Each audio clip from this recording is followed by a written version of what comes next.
Let's do this. After a weather disaster on the surface of Mars strikes, the Ares 3 crew is forced to evacuate. During the evacuation, one of the members is struck by a satellite and is presumed dead. The crew then leaves without him.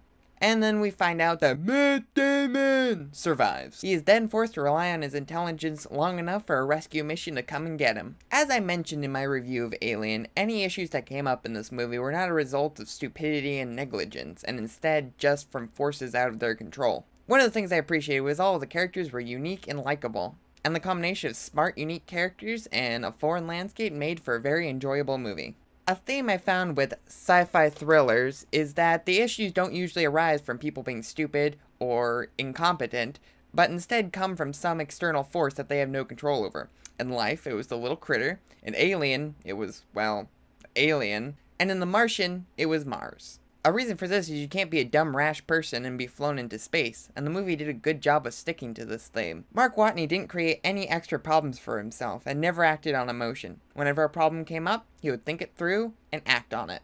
Aside from most of the crew members, a detail I'll get into later, all the characters were unique and had very distinct personalities. Even though I'm terrible with names, even a vague description of the person will ring bells in my head. Each character is well written and very different from each other. And I appreciate that all the people working for NASA and around the world weren't just a bunch of boring brains just sitting and crunching numbers. Each of them had personalities and their own little stories. Every person with dialogue had very distinct personality and a noticeable impact on the plot. That is not an easy thing to do. I thought a movie lasting 2.5 hours would be a little difficult to sit through, and I was partially correct. Right about now is about the time where I should probably address that I shouldn't be picking long movies to watch if I have such a problem sitting through them. Will I change my ways? Probably not. Now, despite the fact that it was a long movie and did feel like a long movie, it didn't feel like it in the way of, oh dear God, put me out of my misery, but in the sense of general restlessness. And this is a fault with me and not the film itself. Most of the characters were quite memorable. Most. Whereas the scientists and engineers on Earth oozed personality, the crew members on the Ares 3 mission just felt like cardboard cutouts. While there were traces of personalities, it wasn't as expanded upon as some of the other characters on Earth. Earlier I sang the praise of how much I appreciated the fact that everyone was smart and intelligent, but because of how intelligent and resourceful everyone is, it kind of cut a lot of the tension away from the movie.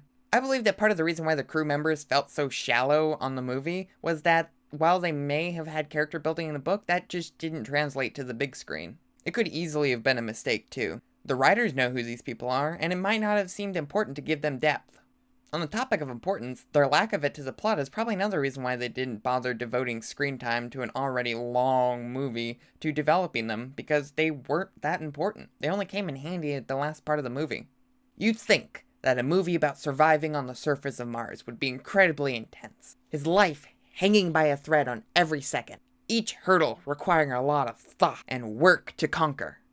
That's what I thought going in, and to an extent it was.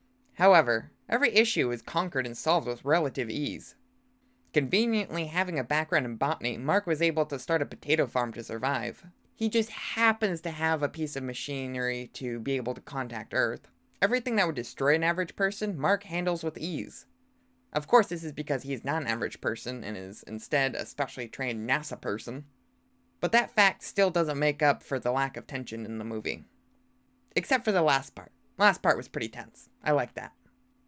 This was a fun and entertaining movie. It had unique characters, and I liked watching the people of Earth unite to achieve a common goal. The CGI was impressive, and I found the banter between Mark and pretty much everyone he talks to hilarious. Even though I had issues with the depth of some of the characters and the fact that Mark easily solves all his problems, the good far outweighs the bad.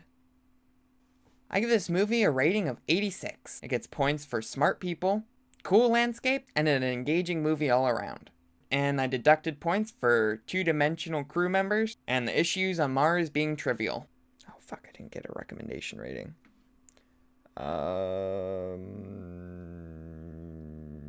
80. I give this movie a recommendation score of 85.